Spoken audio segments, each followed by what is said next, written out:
Hey guys, welcome back to my channel. ಹೇಗಿದ್ದೀರಾ? ಎಲ್ಲರೂ ಚೆನ್ನಾಗಿದ್ದೀರಾ? ನಾನಿವತ್ತು ನಿಮಗೆ ಒಂದು ಸೂಪರ್ ಆಗಿರುವಂತಹ ಹೆಲ್ತ್ ಡ್ರಿಂಕನ್ನು ತೋರಿಸ್ಬೇಕು ಅಂತ ಹೇಳಿ ವಿಡಿಯೋನ ಮಾಡ್ತಾ ಇದ್ದೀನಿ. ಅದಕ್ಕಿಂತ ಮುಂಚೆ ನನ್ನ ಚಾನಲ್ಗಿನ್ನು ಯಾರು ಸಬ್ಸ್ಕ್ರೈಬ್ ಮಾಡ್ಕೊಂಡಿಲ್ಲ, ಪ್ಲೀಸ್ ಸಬ್ಸ್ಕ್ರೈಬ್ ಮಾಡ್ಕೊಳ್ಳಿ. ಇಷ್ಟ ಆದರೆ ಲೈಕ್ ಮಾಡಿ, ಕಮೆಂಟ್ ಮಾಡಿ, ಜಾಸ್ತಿ ಜನಕ್ಕೆ ಶೇರ್ ಮಾಡಿ. Let's start the video. ಇದಕ್ಕೆ ಬೇಕಾಗಿರೋದು ಮೂರು ಸಾಮಗ್ರಿ. ಅದರಲ್ಲಿ ರಾಗಿ ಮೊದಲನೇದಾಗಿ ಬೇಕಾಗಿರೋದು ರಾಗಿ. ಸೊ ಈ ರಾಗಿನ ಒಂದು ಓವರ್ ನೈಟ್ ನೀರಿನಲ್ಲಿ ನೆನೆಸಿಟ್ರೂ ಸಹ ನಡೆಯುತ್ತೆ, ಇಲ್ಲ ಅಂತ ಹೇಳಿದರೆ ಜಸ್ಟ್ 1 ಅವರ್ ಮುಂಚೆ ನೆನೆಸಿಟ್ರೂ ಸಹ ನಡೆಯುತ್ತೆ. ಒಟ್ಟಿನಲ್ಲಿ ರಾಗಿನ ಕ್ಲೀನಾಗಿ ನೀರಿನಲ್ಲಿ ನೆನೆಸಿಡಬೇಕು ಅಷ್ಟೇ.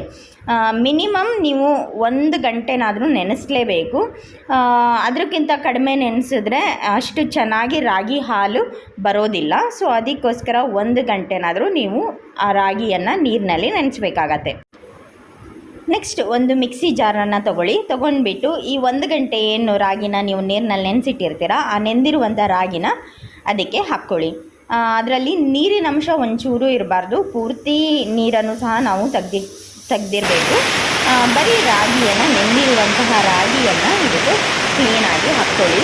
ಇಲ್ಲ ನೀರೇನಾದರೂ ಇತ್ತು ಅಂತ ಹೇಳಿದ್ರೆ ಅದು ರಾಗಿ ಟೇಸ್ಟ್ ಆಗೋದೇ ಇಲ್ಲ. ನೀವು ಎಷ್ಟಾಗಿ ರುಬ್ಬಿ ಅದು ಟೇಸ್ಟ್ ಆಗೋದೇ ಇಲ್ಲ.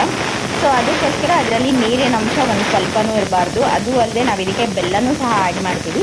ಬೆಲ್ಲ ಹಾಕಿದಾಗ ನೀರು ಬಿಟ್ಕೊಳ್ಳುತ್ತೆ.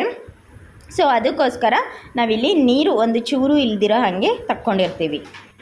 ಇದಕ್ಕೆ ನಾನು 1-2 ಕಾಳಿನಷ್ಟು ಏಲಕ್ಕಿನ ಹಾಕ್ಕೊಂಡಿದ್ದೀನಿ. ಫುಲ್ಲು ಒಂದು ಏಲಕ್ಕಿ ಹಾಕ್ಕೊಂಡ್ರೆ ತುಂಬ ಜಾಸ್ತಿ ಆಗುತ್ತೆ. ನಾನಿಲ್ಲಿ ಬರೀ 1 ಲೋಟದಷ್ಟು ಮಾತ್ರ ಮಾಡ್ಕೊತಾ ಇರೋದು. ಅದಕ್ಕೋಸ್ಕರ ಇದನ್ನು ಚೆನ್ನಾಗಿ ರುಬ್ಕೊಂಡು ಬರಬೇಕು.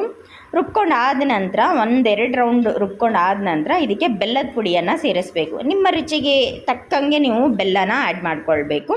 ಸಕ್ಕರೆನ ಆ್ಯಡ್ ಮಾಡಬೇಡಿ, ಬೆಲ್ಲನೇ ಉಪಯೋಗಿಸಿ. ಯಾಕಂತ ಹೇಳಿದ್ರೆ ಬೆಲ್ಲ ಹೆಲ್ತಿಗೂ ಸಹ ಒಳ್ಳೆಯದು, ಅದು ಅಲ್ಲದೆ ರುಚಿ ಸಹ ತುಂಬ ಚೆನ್ನಾಗಿರತ್ತೆ. ಅದಕ್ಕೆ ಕೋಲ್ಡ್ ವಾಟರ್ನ ಆ್ಯಡ್ ಮಾಡ್ಕೊಳ್ಳಿ. ಇಲ್ಲ ಅಂತ ಹೇಳಿದರೆ ನಾರ್ಮಲ್ ವಾಟರ್ನೂ ಸಹ ಆ್ಯಡ್ ಮಾಡ್ಕೊಳ್ಬೋದು. ಇದನ್ನು ನಾವಿವಾಗ ಏನು ಮಾಡಬೇಕು ಅಂತ ಹೇಳಿದರೆ 1 ಲೋಟದಷ್ಟು ನೀರನ್ನು ಇದಕ್ಕೆ ಆ್ಯಡ್ ಮಾಡಿದ್ದೀನಿ. ಸೊ ಈ 1 ಲೋಟದಷ್ಟು ನೀರನ್ನ ಆ್ಯಡ್ ಮಾಡಿದ ಮೇಲೆ ಅದನ್ನ ಕ್ಲೀನಾಗಿ ಮಿಕ್ಸ್ ಸಹ ಮಾಡ್ಕೊಂಡಿದ್ದೀನಿ. ಮಿಕ್ಸ್ ಮಾಡಿಕೊಂಡು ಇದನ್ನು ನಾವು ಒಂದು ಟೀ ಸ್ಟೈನರ್ನ ತೊಗೊಂಡ್ಬಿಟ್ಟು ಇದನ್ನು ಸ್ಟೈನ್ ಮಾಡ್ಕೊಳ್ಬೇಕು. ನಾನಿಲ್ಲಿ ನೋಡಿ ಒಂದು ಟೀ ಫಿಲ್ಟ್ರ್ ಮಾಡ್ಕೊತೀರ ಅಲ್ವಾ, ಸೊ ಅದನ್ನು ತೊಗೊಂಡ್ಬಿಟ್ಟು ಇಲ್ಲಿ ಕ್ಲೀನಾಗಿ ಅದನ್ನು ನಾನು ಸೋಸ್ಕೊಳ್ತಾ ಇದ್ದೀನಿ.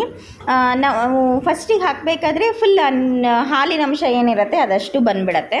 ಬಟ್ ಆಮೇಲೆ ಏನಾಗುತ್ತೆ ಅಂತ ಹೇಳಿದರೆ ಆ ರಾಗಿದು ಏನು ಸಿಪ್ಪೆ ಎಲ್ಲ ಇರತ್ತಲ್ವ, ಸೊ ಅದು ಬಂದು ಕಟ್ಕೊಳತ್ತೆ. ಸೊ ಆ ಟೈಮ್ನಲ್ಲಿ ಒಂದು ಸ್ವಲ್ಪ ಸ್ಪೂನ್ ಹಾಕ್ಕೊಂಡು ಅದನ್ನು ಮಿಕ್ಸ್ ಮಾಡಿಕೊಂಡ್ರೆ ಕ್ಲೀನಾಗಿ ಅದು ಸಹ ಬೀಳುತ್ತೆ. ಇದು ನಮ್ಮ ದೇಹಕ್ಕೆ ತುಂಬಾ ತಂಪು ಆ್ಯಂಡ್ ಹಶು ಸಹ ಕಮ್ಮಿ ಆಗುತ್ತೆ ಇದರಿಂದಾಗಿ. ಇವಾಗ ಡಯಟ್ ಮಾಡ್ತಿರೋರಿಗೆ ಇದೊಂದು ಒಳ್ಳೆಯ ಡ್ರಿಂಕ್ ಅಂತಲೇ ಹೇಳ್ಬೋದು. ನೋಡಿ ನಾನಿವಾಗ ಇದನ್ನು ಕ್ಲೀನಾಗಿ ಫಿಲ್ಟ್ರ್ ಮಾಡ್ಕೊಂಡಿದ್ದೀನಿ. ಸೊ ಏನು ನನಗೆ 1 ಲೋಟದಷ್ಟು ಬೇಕಿತ್ತು, ಸೊ ಅಷ್ಟನ್ನು ನಾನು ಫಿಲ್ಟ್ರ್ ಮಾಡ್ಕೊಂಡಿದ್ದೀನಿ. ಇದನ್ನು ಫ್ರಿಜ್ಜಲ್ಲಿಟ್ಟು ಸಹ ಚಿಲ್ಡಾಗಿ ಕುಡಿಬೋದು, ಇಲ್ಲ ಅಂತ ಹೇಳಿದರೆ ಹಾಗೇನೂ ಸಹ ಕುಡಿಬೋದು. ನೋಡಿ ಎಷ್ಟು ಚೆನ್ನಾಗಿ ಹೆಲ್ತಿ ಡ್ರಿಂಕ್ ರೆಡಿಯಾಗಿದೆ. ಐ ಹೋಪ್ ನನ್ನ ಇವತ್ತಿನ ವಿಡಿಯೋ ಇಷ್ಟ ಆಯಿತು ಅಂತ ಅಂದ್ಕೊಂಡಿದ್ದೀನಿ. Thank you.